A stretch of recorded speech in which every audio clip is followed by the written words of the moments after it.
அஸ்ஸலாமு அலைக்கும் வரஹ்மத்துல்லாஹ்.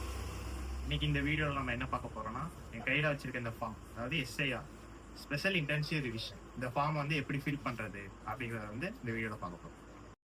இப்போ நம்ம அந்த ஃபார்மை வந்து எப்படி நிரப்பலாம்னு பார்க்க போகிறோம். உதாரணத்துக்கு அனசுங்கிற பேரை எடுத்துக்கோங்க.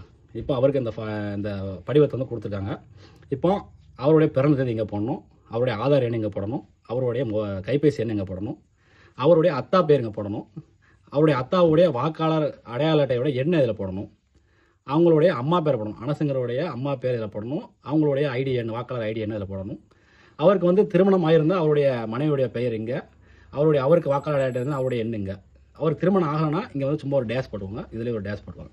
அடுத்ததாக வந்து இந்த ரெண்டாவது பார்த்தீங்கன்னா, இப்போ அனசோடைய பேர் வந்து இந்த 2002 அல்லது 2005 இந்த வாக்காளருடைய லிஸ்ட்டில் வந்து அவருடைய பேர் இருந்ததுன்னா அவருடைய வாக்காளருடைய பெயர், அவருடைய ஐடி நம்பரு, அந்த அனசுடைய பெயர், அந்த அனசுடைய ஐடி நம்பரு, அவருடைய உறவு அந்த வாக்காளர் ஐடியிலே இருக்கும். அவருடைய தந்தை பேர் இருக்கும், இல்லைன்னா அவருடைய தாயார் பேர் இருக்கும். அதில் என்ன பேருக்கும் அது இங்கே போடுங்க. அவர் என்ன முறையணும் அதிலே இருக்கும், அதை இதில் போடுங்க. மாவட்டம், மாநிலம், சட்டமன்ற தொகுதி எல்லாமே அந்த ஐடியில் இருக்கும். அதை அப்படி ஃபில் பண்ண வேண்டியதான்.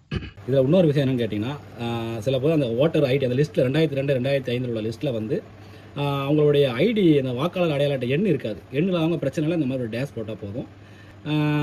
இவங்க வாக்காளர் அட்டையில் வந்து அனசுங்கிற பேரும் 2002 2005 இல்லாட்டா இதையும் நிரப்பக்கூடாது. அவங்களுடைய அத்தை பிறந்த இதை மட்டும் இதையும் மட்டும் நிரப்பணும். இப்போ சப்போஸ் இந்த அனசுடைய பெயர் வந்து அந்த 2002 2005 இல்லை, ஆனால் அவருடைய அத்தா பெயரோ அம்மா பேரோ இருக்குன்னா அப்போ அதை இதில் போடணும். இப்போ அந்த ஐடியில் வந்து அவருடைய அத்தா பேர் எங்கே இருக்கும், அத்தா பேர் இங்கே எழுத வேண்டியதான். அவங்க அத்தாவுடைய ஐடி நம்பர் இங்கே எழுத வேண்டியதான். அந்த அவங்களுடைய ஐடியில் வந்து உறவினர் பேர் போட்டிருக்காங்க, அவருடைய தந்தை பேர், இவருடைய அப்பா பேர் போட்டிருக்கோம், அப்பா பேர் இதில் எழுத வேண்டியதான். அவர் என்ன உறவுன்னு பார்த்தா தந்தைன்னு இருக்கும், தந்தைன்னு போட்ட வேண்டியதான். இப்போ அதிலே மாவட்டம், மாநிலம் அதெல்லாம் போட்டிருக்கும். இப்போ சட்டமன்ற தொகுதி எல்லாமே அந்த ஐடியிலே இருக்கும். இதை எப்படி நிரப்ப வேண்டியதான்.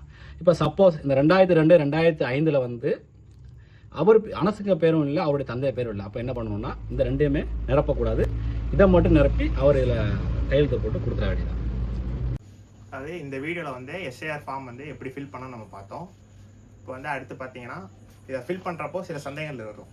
இப்போ உதாரணத்துக்கு நான் வந்து ஒரு புதிய வாக்காளர், என்னோட வாக்காளர் எண்ணும் என்னோட அட்டையை வச்சு நான் வந்து எப்படி அதில் ஜாயின் பண்ண வாக்காளர் பட்டியலில் அப்படிங்கிறத. அதுக்கடுத்து நான் வந்து சில பல காரணத்துக்காக வேற ஊர் மாறிப்பேன். ஸோ என்னோட அட்ரஸ் எப்படி அணுகணும். அதுக்கடுத்து என்கிட்ட வாக்காளர் அட்டை இருக்கும், ஆனால் வாக்காளரோட பட்டியலில் என்னோட பேர் இருக்காது. இந்த பிரச்சனைனா எப்படி அணுகணும் அப்படிங்கிறத வந்து நம்ம அதுக்கடுத்து வர வீடியோவில் பார்க்கலாம். அஸ்ஸலாமு அலைக்கும்.